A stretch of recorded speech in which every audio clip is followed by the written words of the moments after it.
Réveille-toi, l'émission qui reconnecte à l'essentiel, présentée par Valérie Karchi, coach artiste de l'âme et conférencière, fondatrice de Wake Up and Smile. Mes très chers auditeurs, bonjour, heureuse de vous retrouver pour une nouvelle émission Réveille-toi pour reconnecter à l'essentiel et s'éveiller, se réveiller avec des dimensions encore insoupçonnées en vous. Aujourd'hui, j'accueille une femme entière, passionnée et éprise de liberté en quête d'elle-même et du sens de la vie. Oui, c'est d'abord le tarot qui a été son guide et la direction pour quitter une vie trop étroite dans laquelle elle dépérissait, comme elle dit. Tarologue et enseignante du tarot de Marseille au sein de son école en ligne Tarot Sophia. Elle vient nous présenter son livre Tarot de l'unité, une voie alchimique vers la réconciliation du masculin et du féminin. Bienvenue Hélène Huck. Bonjour Valérie. Comment vas-tu ? Je vais très bien et je suis très très heureuse de participer à ton émission. Merci beaucoup de m'avoir invitée. Avec grand plaisir. Donc, on va parler aujourd'hui de ton ouvrage qui est juste magnifique. Je vais le montrer à l'écran pour ceux qui regardent un petit peu. Hop là, c'est là. Ouais. Donc, aux éditions Tana, on va en parler pendant toute l'émission, justement, puisque j'ai trouvé la thématique juste exceptionnelle, alchimiser notre masculin et notre féminin. C'est vraiment une thématique essentielle aujourd'hui, donc c'est pour ça que j'ai voulu t'inviter. Alors, on va commencer par la question rituelle. Qui est vraiment la signature de l'émission. Quel a été ton plus grand réveil, Hélène ? Mon plus grand réveil, écoute, mon plus grand réveil, en fait, c'est souvent comme ça que les choses fonctionnent avec moi. Ça se fait souvent par des rencontres. Et je crois que mon plus grand réveil, ça a été une rencontre déterminante que j'ai faite il y a un peu plus de 10 ans maintenant. C'était en 2009. J'ai rencontré un homme qui a bouleversé ma vie, qui a, je dirais, provoqué mon éveil spirituel. Alors c'était dans des circonstances un petit peu mystiques, un petit peu particulières. Voilà, tout à fait. Oui. Et c'est un homme qui, avec lequel j'ai eu une reconnaissance d'âme immédiate. À l'époque, je mettais pas du tout ces mots-là, sur ce qui était en train de se passer. Mais dans ce qu'on a vécu, dans le lien qu'on a noué et qui est toujours présent aujourd'hui, c'est quelqu'un qui a vraiment bouleversé ma vie. Il y a un avant et un après. Juin 2009, voilà. Wow, c'est beau. Donc toi, qu'est-ce que tu as vécu au niveau éveil, réveil? Ça t'a fait quoi un peu? Qu'est-ce que tu as ressenti à ce moment-là? De différent. Tu dis que tu parles de travail. Ouais. Je dirais que, en fait, ce que j'ai senti le plus fort, c'est que, j'ai toujours été attirée par le mysticisme, par la spiritualité, depuis que je suis enfant, en fait. Ça a toujours été des sujets qui m'ont passionnée, qui m'ont intriguée. Mais je dirais que, jusqu'à ma trentaine, jusqu'à 32, 33 ans à peu près, j'ai vraiment tourné autour du pot. J'osais pas trop y aller. Et quand vraiment les choses se sont déclenchées pour moi, je dirais que ce que j'ai ressenti de plus prégnant, de plus fort, c'est qu'en fait, je vivais une vie qui ne me correspondait pas. Et ça a été très dur parce que en fait, je ne savais pas ce pourquoi j'étais faite. Et je me suis retrouvée, je pense que ça arrive à beaucoup de monde en fait, quand on s'éveille spirituellement. C'est pour ça que l'émission est vraiment pour ça, tu vois. C'est ça, c'est que ça a été assez inconfortable en fait. J'ai ressenti une inadéquation entre ce à quoi mon âme aspirait et ce à quoi ma vie ressemblait en fait tous les jours. Et je me sentais vraiment pas à ma place, puisque moi j'ai été enseignante pendant plus de 17 ans dans l'éducation nationale. J'étais professeure de langue en lycée. J'ai fait un peu de collège aussi et en fait ça a été ça a été un peu la chute, quoi, un peu la descente aux enfers, parce que je sentais qu'il y avait des mondes qui s'ouvraient devant moi et la vie quotidienne que je menais me semblait d'une platitude, d'un ennui et d'une déprime absolue.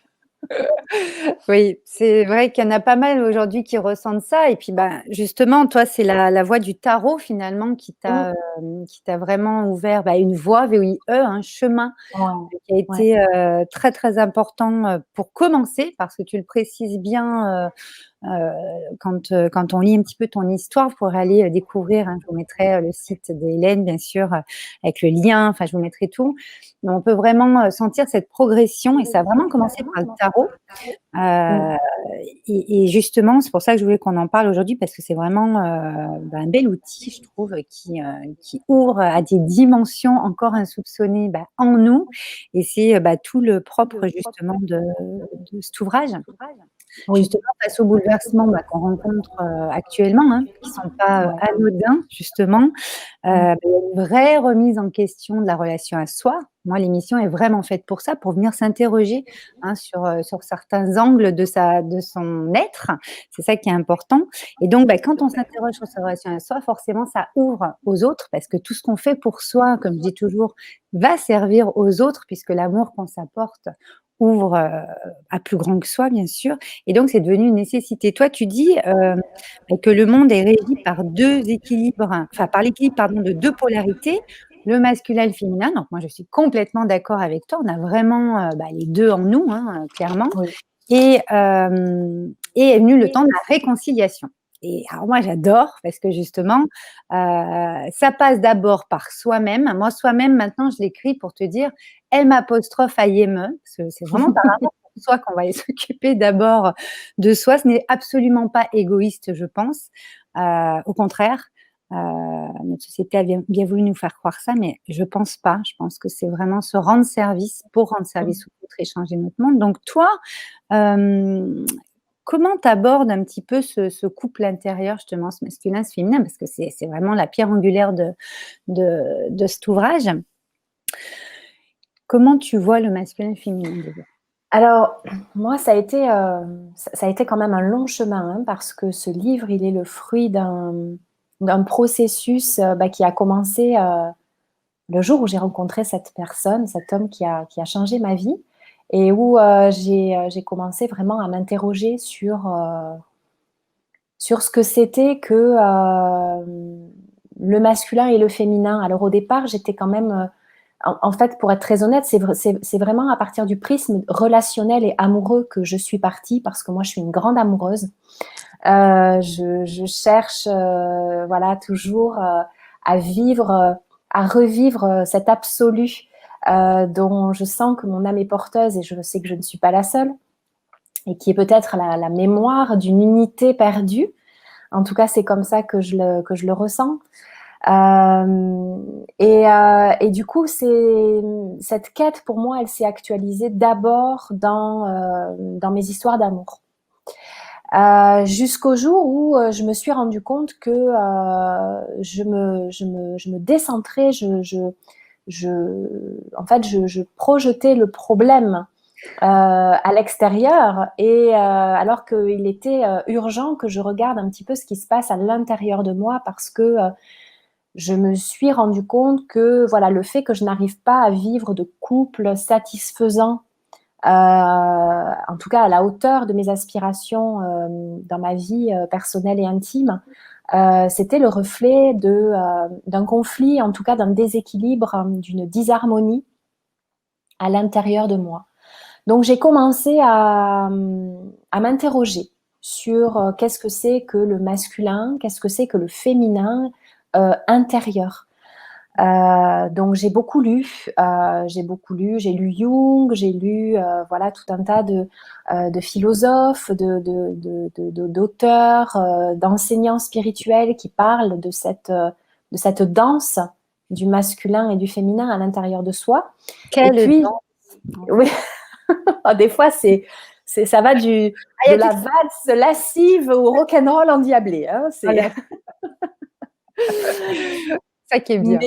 Mais voilà, du coup, il a vraiment fallu que déjà que je me réconcilie avec ma polarité d'origine, parce que moi, je pars du principe, si tu veux, que bon, notre physiologie, notre incarnation en tant qu'homme ou en tant que femme, c'est un choix d'incarnation.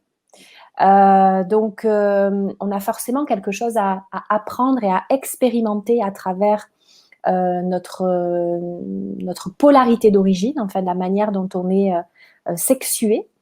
Et j'ai bien évidemment, comme beaucoup de femmes de ces 10 dernières années, j'ai fait tout un travail de développement personnel, spirituel, initiatique autour de mon féminin.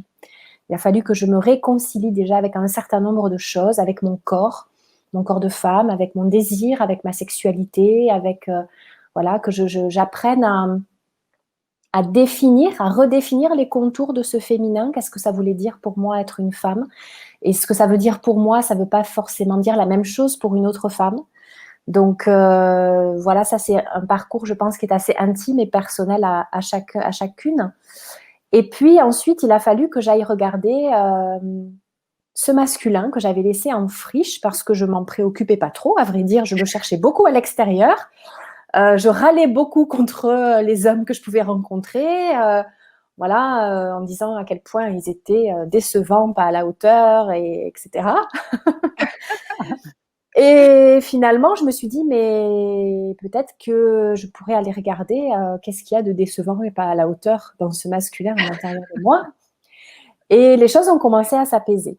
Donc là aussi, il a fallu que je fasse un travail de définition, de rencontre aussi. Hein. Qu'est-ce que c'était que ce masculin-là? Donc bien sûr, je suis partie aussi à la rencontre de la première figure masculine qui est mon père.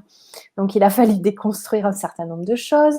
Bref, ça a été un long parcours. Et ce que j'explique dans le livre, en fait, c'est que le tarot est venu me tendre un miroir assez étonnant, assez inattendu, et en même temps comme si c'était quelque chose que je connaissais depuis longtemps. Ouais. On sent la puissance, quand on lit, on sent cette puissance où c'est arrivé tel, c'était magnétique, quoi. C'était ça. Oui. Vous voyez, il y a un temps pour tout, mes très chers auditeurs, c'est ça qui est intéressant. Cheminons, et ça va arriver, quoi. Donc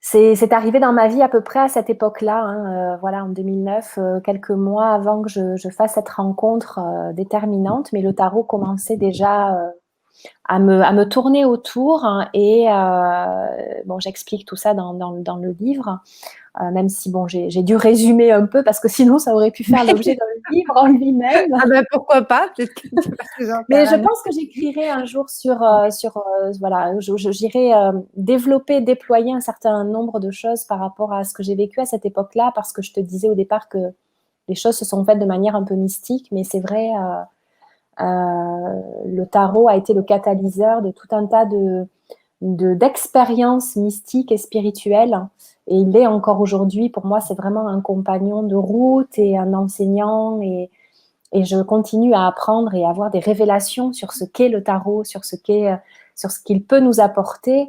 Et en tout cas, moi, je le considère vraiment non seulement comme un livre de sagesse, mais aussi comme un miroir de la psyché. Et il est venu, dans sa dimension symbolique et archétypale, me montrer, me dérouler un fil rouge sur ce chemin, dans ce labyrinthe, à la rencontre du masculin et du féminin, de ce couple intérieur, pour m'aider à les réconcilier. Alors, je ne dis pas que je suis arrivée au bout, loin de là, mais en tout cas, les quelques clés que j'ai pu glaner, j'avais envie vraiment de les partager. Merci beaucoup, Hélène. C'est vraiment top, parce que justement, ce qu'on ressent, moi, j'ai vraiment relevé, par exemple, à un moment donné du livre, et j'aimerais vraiment qu'on en parle dans cette émission, l'outil tarot des lames à l'âme. Alors moi, ça me parle énormément, puisque pour le coup, moi, je suis une vraie artiste de l'âme. Je me définis vraiment comme ça, parce que justement, quand on commence à aller en soi, la magnificence, ce qu'on y trouve, on croit toujours que ça va être horrible, que c'est dur, que c'est long, etc. Je pense pas, en fait. Finalement, quand on y va, oui, des fois, ça peut être un petit peu confrontant, mais justement, on va ouvrir des pans, des failles ou des portes, on l'appelle vraiment comme on veut, qui va vraiment laisser passer le message de notre âme finalement pour aller justement incarner ce qu'on a incarné, c'est-à-dire être et faire ce qu'on a à faire ici-bas pour le temps qu'on est là. Donc, l'outil tarot, tu commences par dire, enfin, t'en parles de différentes manières, je vous laisserai découvrir, je ne vais pas tout vous dire, mais ce qui est intéressant, c'est que tu commences déjà par la première lame et la première fonction, c'est un outil de coaching. Alors, moi qui suis coach et mentor, c'est assez intéressant justement de faire ce petit lien tout de suite parce que pour ma part, le tarot m'a toujours beaucoup attirée, mais je n'ai jamais plongé encore dedans. Mais l'archétypal dont tu parles là, en lisant l'ouvrage, c'est juste fascinant. Je vais aller prendre une de tes formations. Enfin, je veux dire, et donc, l'outil de coaching, un outil de coaching, c'est intéressant parce que je dis par exemple un petit peu les questions que les personnes peuvent se poser quand on commence la pratique du tarot. Pour ouvrir un petit peu à ça.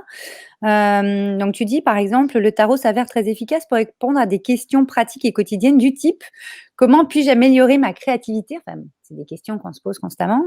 Que faire pour trouver un job qui m'épanouisse? Quels changements dois-je mettre en place pour vivre de belles relations amoureuses, etc., etc. Et c'est ça qui est intéressant, c'est que déjà effectivement ça donne un angle. Et moi j'aime toujours parler des angles qu'on prend, faire un pas de côté pour changer les ombres et la lumière, tu vois, ça bouge. Donc après, tu parles vraiment du fait que c'est un support projectif d'introspection et aussi que une communication avec les plans invisibles. Donc on voit bien qu'il y a toute une danse, encore une fois, visible, invisible, qui est juste exceptionnelle. C'est tout le jeu justement de notre émission, hein, Réveille-toi, c'est l'éveil, donc on est dans l'invisible, le réveil, ok, on va aller mettre à la lumière certaines choses qui vont permettre d'avancer. Et puis tu parles de la dimension artistique et thérapeutique. Qu'est-ce que tu as à nous dire sur des lames à l'âme, là, pendant l'émission? On les laissera découvrir après, bien sûr, pour les... Moi, j'aime beaucoup jouer avec les mots. Et le tarot m'a aussi appris ça parce que c'est un outil alchimique, hein, de transformation intérieure, de transmutation. Donc, j'en parle aussi beaucoup dans le livre parce que c'est ma grille de lecture, l'alchimie. Mais tu vas nous en parler après, c'était ma prochaine question. Je vais en parler après. Mais c'est vrai que, alors, un des mots qu'on utilise en fait pour, au lieu de parler de cartes de tarot, donc ça c'est le mot le plus générique, le mot que tout le monde connaît. On peut utiliser d'autres mots. Alors il y a le mot arcane, on parle d'arcane majeur, d'arcane mineur, et il y a aussi on parle aussi de lames, L-A-M-E-S, voilà, donc des lames de tarot.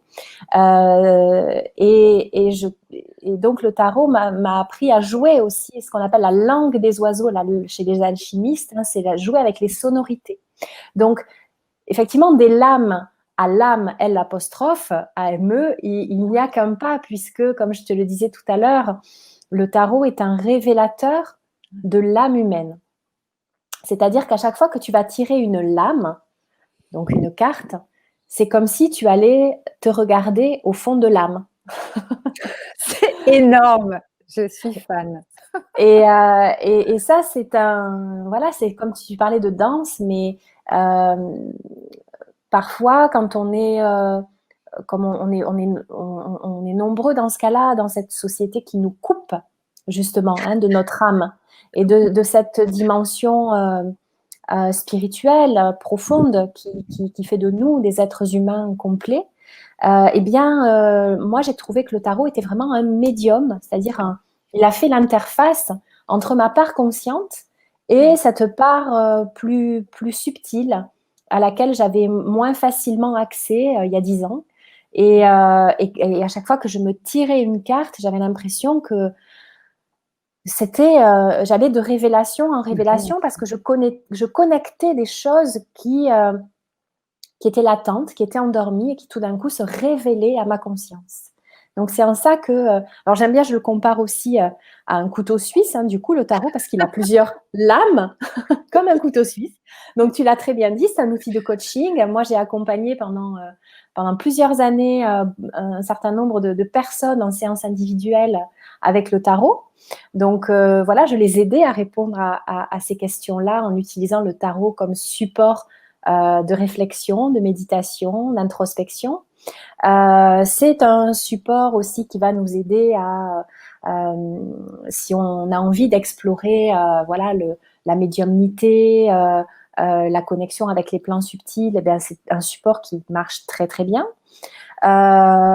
C'est aussi, en tout cas pour moi avant tout, un outil de connaissance de soi et de connaissance du monde.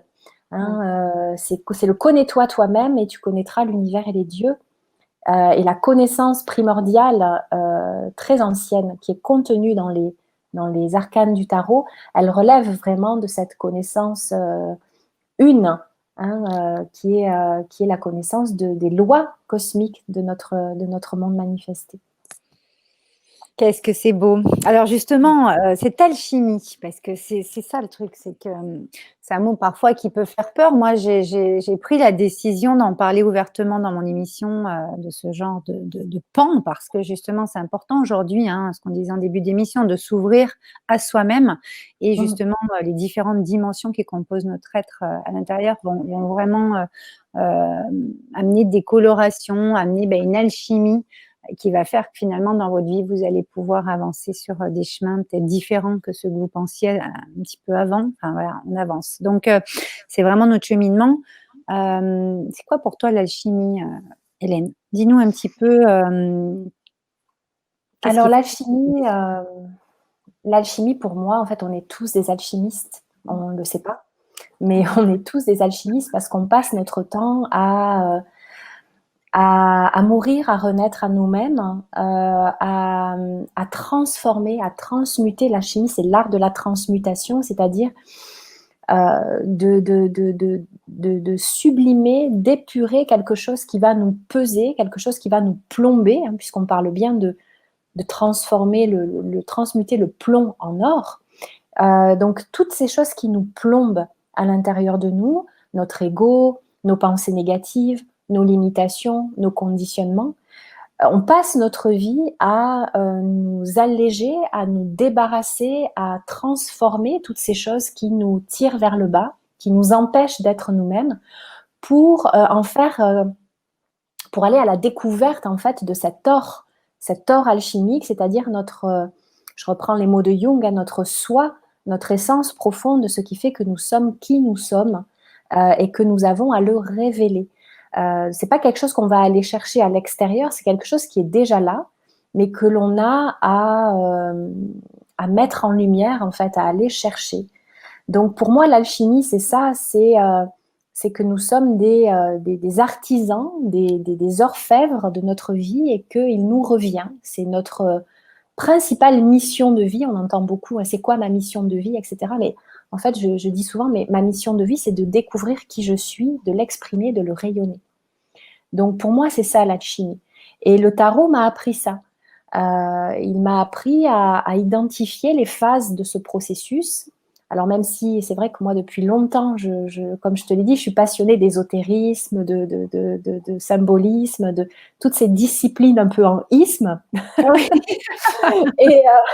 du coup, je me suis intéressée à l'alchimie longtemps, mais c'était tellement hermétique, c'est le cas de le dire, hein, puisque ça vient de Hermès Trismégiste, hein, le fameux Thoth des Égyptiens. Donc, c'est une discipline qui est très codée, où il y a un langage absolument incompréhensible, où le profane vraiment se dit « mais qu'est-ce que c'est, de quoi on me parle ?» Voilà. Alors moi, j'y comprenais rien non plus, mais je sentais qu'il y avait quelque chose qui m'appelait, tu vois, un espèce de truc qui parlait à mon âme, pour le coup, et pas à ma tête, pas à mon mental, parce que mon mental, il explosait en vol, il comprenait rien du tout. Et du coup, j'ai eu envie d'aller gratter, d'aller farfouiller un peu. Donc, j'ai lu certaines choses, mais c'est vraiment le tarot qui m'a enseigné, qui m'a montré un petit peu, en fait, voilà, qu'est-ce que c'était cette alchimie. Et puis, il y a eu la voie égyptienne aussi, dans laquelle je chemine depuis 3 ans et qui m'a fait comprendre encore plus finement, encore plus subtilement, qu'est-ce que c'est que l'alchimie. Donc, dans mon livre, j'essaye vraiment de rendre ça accessible. Voilà, je suis aussi une enseignante dans l'âme, donc j'avais envie de de faire un peu de pédagogie autour de ça et de vulgariser, mais dans le bon sens du terme, sans dénaturer ce que c'est que l'essence de l'alchimie. Et en même temps, en y apportant ma vision, parce que bien sûr, c'est toujours un prisme subjectif, mais en y apportant ma vision à partir de mon vécu, de mon expérience, et d'essayer de donner des clés, encore une fois, au lecteur pour qu'il s'approprie ce processus alchimique. Donc, c'est devenu ma grille de lecture tout au long de cet ouvrage pour voir de quelle manière est-ce qu'on pouvait réconcilier ce couple intérieur, ce masculin et ce féminin. Alors justement, il est très, très, très complet, hein, l'ouvrage. Je vous invite vraiment à aller le commander, mes très chers auditeurs. Je vous mettrai le lien, bien entendu, dans le descriptif de l'émission. Tu dis vraiment le processus d'unité intérieure. Et moi, j'aime beaucoup quand tu emploies ce mot parce qu'on sent vraiment que tout part de l'intérieur et qu'on trouve une unité en soi. C'est vraiment un prisme très, très intéressant. Donc, le livre propose une compréhension profonde du symbolisme des cartes, vraiment pour l'intégration du masculin et du féminin en soi, pour mieux aller à la rencontre de l'autre. Tu dis aussi à un moment donné, là quand, parce que bon, bien sûr, j'explique un petit peu à nos très chers auditeurs, il y a le voyage de noces alchimique avec de nombreuses arcanes, je pense, c'est des cartes qui… Oui, ce sont les 22 arcanes majeures que je passe en revue, en fait, de manière, toujours avec la même grille de lecture, la même structure dans chaque chapitre, mais les 22 arcanes majeures sont détaillées tout au long du livre. Voilà, donc je vous laisserai découvrir parce que alors là, c'est tellement, tellement riche, c'est juste magique. Donc, je vous laisserai découvrir tout ça. Et puis, il y a les tirages aussi, comment aborder les tirages, etc. Donc, ça, c'est toute la partie un petit peu pratique, etc. Oui. Vraiment, il est extrêmement complet. Donc, je vous invite à aller commander l'ouvrage donc de Hélène Huck aux éditions Tana, le tarot de l'unité, avec les illustrations d'ailleurs originales et puissantes Oui. Dirty Stein. Je ne sais pas si tu veux parler. Ah oui, je tiens vraiment à en dire quelque chose de ces illustrations parce qu'en fait, ce livre, il n'aurait pas la même profondeur, il n'aurait pas la même portée sans le travail d'illustration d'Agi Dirty Stein, qui est mon ami et qui est aussi tarologue. Donc pour moi, c'était merveilleux de travailler avec quelqu'un qui est aussi plongé que moi dans cette discipline du tarot. Et en plus, Agi est une artiste, c'est une plasticienne, c'est une tatoueuse. Et elle utilise le tarot dans ses consultations de tarot. Dans ses consultations, elle utilise le tatouage rituel dans ses consultations de tarot. Donc moi, je l'ai découverte sur les réseaux, sur Instagram, Agi, je suis tombée amoureuse de son travail. Et quand j'ai commencé à écrire le livre et que voilà, il fallait trouver quelqu'un pour illustrer cet ouvrage, eh bien, je savais avec qui je voulais travailler et je voulais personne d'autre qu'elle. Donc la particularité d'Agi, c'est qu'en fait, elle mixe plusieurs arcanes en un seul. Et ça a la force et la puissance de faire surgir en fait un message complètement nouveau et en même temps ça crée des passerelles et des compréhensions incroyables. Et puis bon, elle a une façon de voir les choses qui, voilà, moi me fascine. Elle a énormément de talent et ce livre moi je suis très très fière vraiment parce qu'il est magnifique grâce à ses illustrations. Ça donne vraiment force et vie, c'est ce que tu dis à un moment donné, ça donne une vraie force, ça donne une vraie approche nouvelle du tarot. Il y a un vrai et d'ailleurs, on nous réclame beaucoup le jeu de tarot qui va aller avec le livre. Carrément.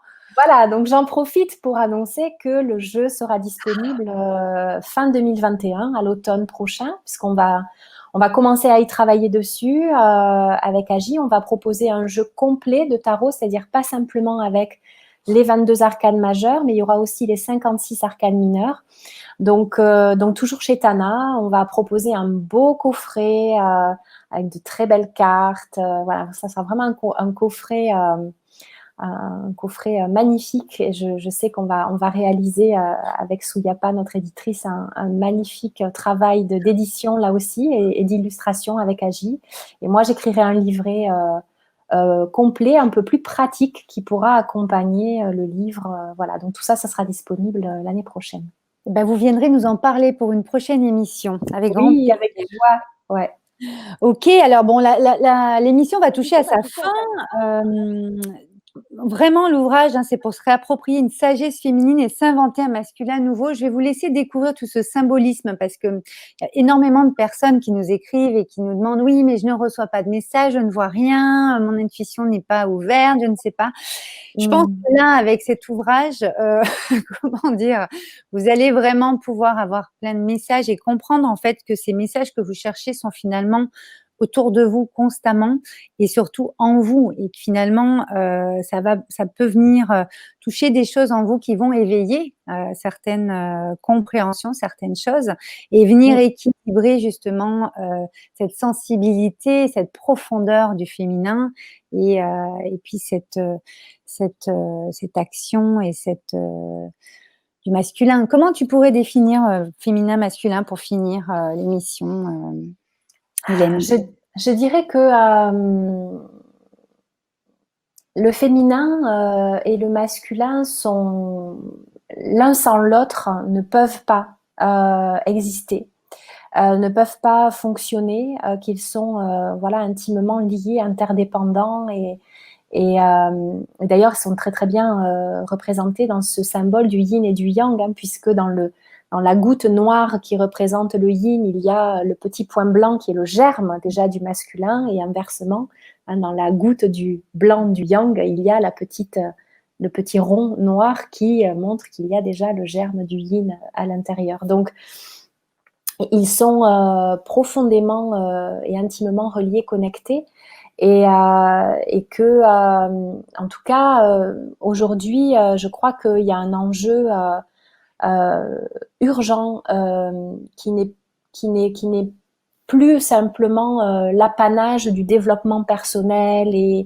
de la spiritualité, mais qui est vraiment un enjeu civilisationnel et que pour aller vers ce nouveau monde que nous espérons pouvoir construire, reconstruire, alors que l'ancien est en train de se déliter, de s'effriter, je crois que la question de l'équilibre du masculin et du féminin est cruciale, elle est essentielle et elle devrait, à mon sens, être au cœur de nos cheminements personnels intimes et de notre reconstruction collective, parce que c'est vraiment en faisant cette paix à l'intérieur de nous que nous allons pouvoir aussi construire un monde plus harmonieux dans le respect de cette danse alchimique et de la beauté que voilà, ce masculin et ce féminin peuvent créer dans le monde. Exactement, c'est vrai qu'on est passé par des temps où vraiment la guerre des sexes a été vraiment dans tous les sens. Je pense que là, la paix et l'apaisement et l'équilibre, et la réharmonisation est un vrai message pour l'émergence de ce nouveau monde qui, de toute façon, va faire son entrée. Donc, allons-y. Fracassante, oui. Ouais, mais allons-y. Ce n'est que le début. Voilà.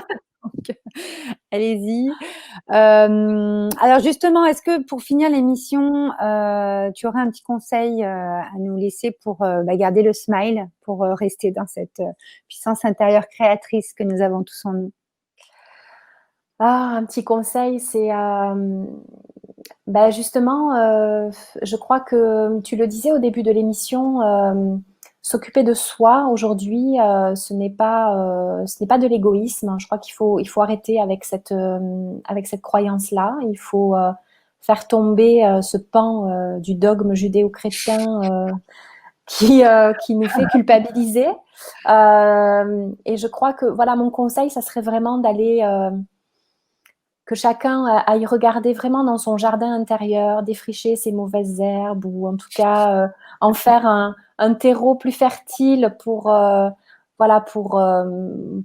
faire sa part. C'est la part du colibri, mais je crois que si chacun revient vraiment à soi transforme en soi ce qu'il est nécessaire de transformer et le faire dans la joie, dans la douceur et avec le plus de bienveillance et d'amour, de tendresse pour soi-même, parce qu'on fait bien on fait ce qu'on peut en fait. Voilà, on reste des êtres humains, on fait tous au mieux et à partir du moment où on fait vraiment au mieux, je crois que voilà, il faut arrêter de s'auto-flageller et de continuer à avancer avec le plus d'amour, de joie et de douceur pour soi. Et je pense que c'est comme ça qu'on gardera un peu d'humour, de légèreté, ouais, la légèreté ouais, on va en avoir besoin. Je crois. Et puis la vie est un jeu, hein, comme le jeu de tarot. Je pense que la vie est un jeu à un moment donné. Donc revenir aussi à l'essentiel et pas trop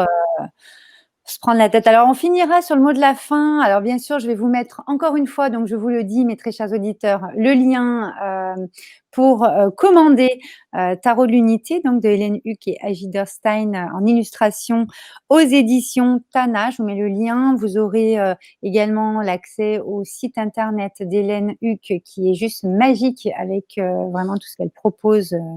Merci beaucoup pour toutes ces facettes symboliques et magnifiques que tu proposes avec, voilà, vous découvrirez. Pour le mot de la fin, moi, j'ai choisi une arcane. J'ai choisi la papesse. J'ai choisi la papesse et je vais vous lire une petite partie et puis ce sera le mot de la fin, mes très chers auditeurs. Je vous invite vraiment à aller découvrir cet ouvrage qui est mais d'une richesse extrême. Alors, la papesse, moi j'ai pris donc l'archétype Isis Sophia. Alors, comme tu dis, c'est le rôle d'initiatrice qui me tient à cœur. Cette lame incarne pour toi, donc Hélène, la sagesse féminine, la Sophia. Elle met en mouvement la création par la force de l'amour, qui est son principe suprême. De cette manière, la papesse peut être considérée comme la femme sage, la sage femme, qui accouche les êtres de leur véritable nature spirituelle. Voilà, nous finirons là-dessus cette émission. Hélène, merci beaucoup d'être venue nous parler de ce magnifique ouvrage. Et, merci à toi Valérie. Avec grand plaisir. On te recevra très bientôt pour la suite avec le coffret et les cartes. Avec joie. Merci beaucoup de m'avoir accueillie. Merci à tous tes auditeurs et puis à très très bientôt avec un immense plaisir. À très bientôt. Réveille-toi, l'émission qui reconnecte à l'essentiel, présentée par Valérie Karchi, coach artiste de l'âme et conférencière, fondatrice de Wake Up and Smile.